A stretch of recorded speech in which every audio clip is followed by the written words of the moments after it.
afternoon. My name is John Michael Turner. I currently reside in Burlington, Vermont. I served with Kilo Company, 3rd Battalion, 8th Marines as an automatic machine gunner. There's a term, once a Marine, always a Marine, but there's also the term, eat the apple, F the Corps. I don't work for you no more. That was John Michael Turner stripping his medals and ribbons from his chest and throwing them into the audience to the applause of attendees at Winter Soldier. Turner then went on to describe some of his time in Iraq. On April 18th, 2006, I had my first confirmed kill. This man was innocent. I don't know his name. I called him the Fat Man.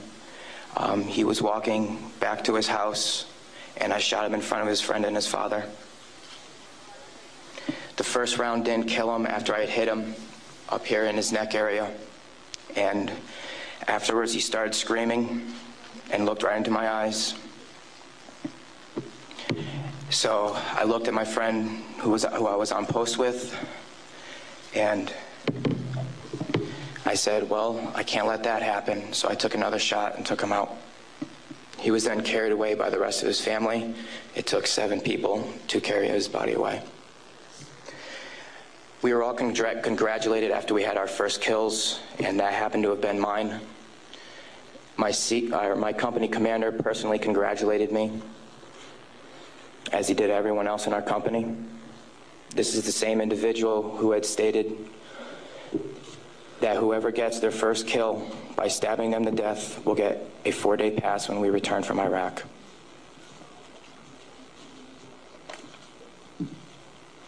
There was one incident where we got into a firefight just south of the government center, about 2,000 meters. We had no idea where the fire was coming from, and the way our rules of engagement were, pinpoint where the fire is coming from and throw a rocket at it. So with that being said, we still didn't know where the fire was coming from, and an 84-millimeter rocket was shot into a house. I do not know if there was anyone in it. We do not know if that's where the fire was coming from, but that's what was done. Please go to the next image.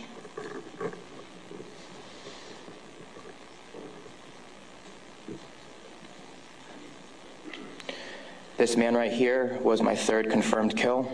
As you can see, he was riding his bicycle. Later on in the day, we went ahead and we had CBS Laura Logan with us, but she was with the other squad. And so she wasn't with us, so myself and 2 other people went ahead and took out some individuals because we were excited about the firefight we had just gotten into, and we didn't have a cameraman or woman with us. With that being said, anytime we did have embedded reporters with us, our actions would change drastically. We never acted the same. We were always on key with everything, did everything by the books. The man on the bicycle, he was left in the street for about 10 minutes until we realized that we needed to leave where we were.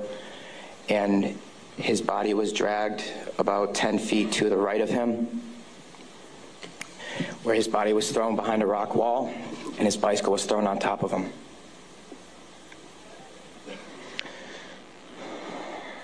Another thing that we used to do a lot was recon by fire, where we would go ahead and try to start a firefight if we felt threatened in any way, shape, or form.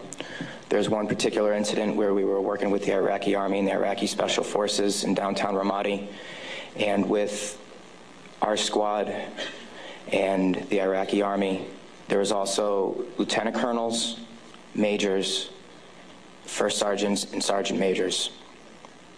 Sorry, sergeants major. With that being said, the Iraqi Army would go into the house, kick in the doors, and then go ahead and shoot. And there were loud bursts of machine gun fire. We thought we were taking fire, but then we later found out that it was them.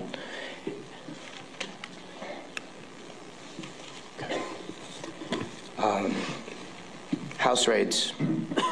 Because we were a grunt battalion, we were responsible for going on several patrols. A lot of the raids and patrols we did were at the night, around 3 o'clock in the morning, around there. And what we would do is just kick in the doors and terrorize the families.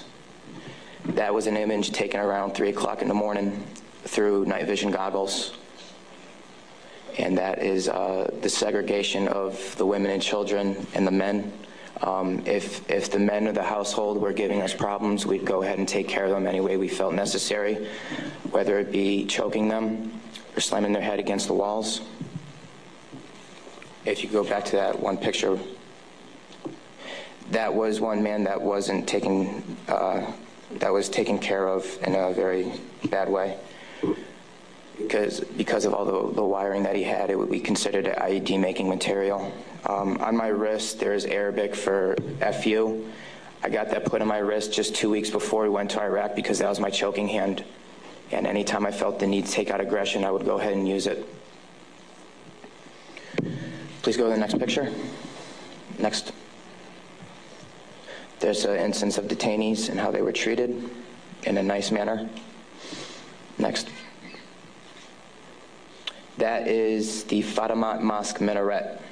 As you can see, it is ridden with bullet holes and holes in the top of it. Those were from mortars. And the next video that I'm going to show you is a tank round that went into that minaret, where we weren't sure if we were taking fire or not.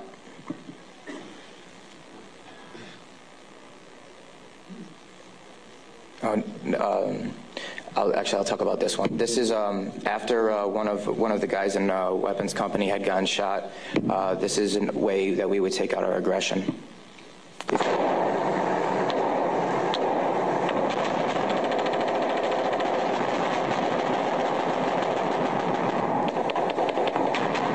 those of you who don't know, it is illegal to shoot into a mosque unless you are taking fire from it. There was no fire that was taken from that mosque. It was shot into because we were angry. Can you please play the next video?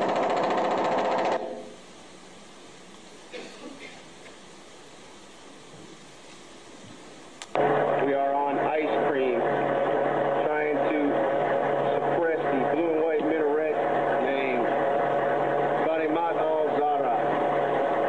Hellraiser, Hellraiser. Go ahead and take another tape around that building over, at that mosque door. Another round, Kilo 2. Oh! Yes! Next image. That,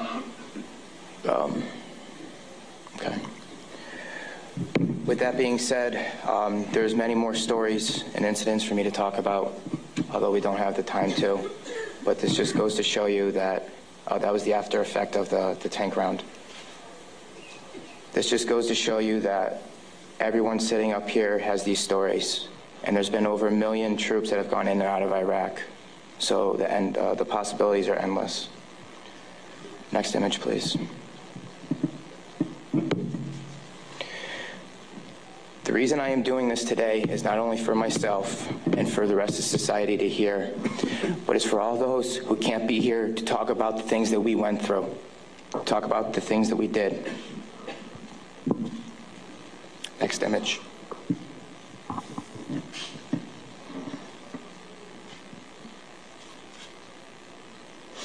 Those 4 crosses and this memorial service were for the 5 guys in Kilo Company, 3rd Battalion, 8th Marines that we lost.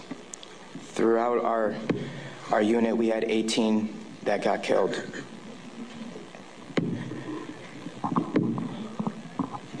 With that being said, that is my testimony. I just want to say that I am sorry for the hate and destruction that I've inflicted on innocent people. And I'm sorry for the hate and destruction that others have inflicted on innocent people. At one point, it was okay, but reality has shown that it is not, and that this is happening, and that until people hear about what is going on with this war, it will continue to happen and people will continue to die. I am sorry for the things that I did. I am no longer the monster that I once was. Thank you. Former Marine John Michael Turner fought with the 3rd Battalion, 8th Marines. The videos and photos the soldiers showed can be seen at our website, democracynow.org. This is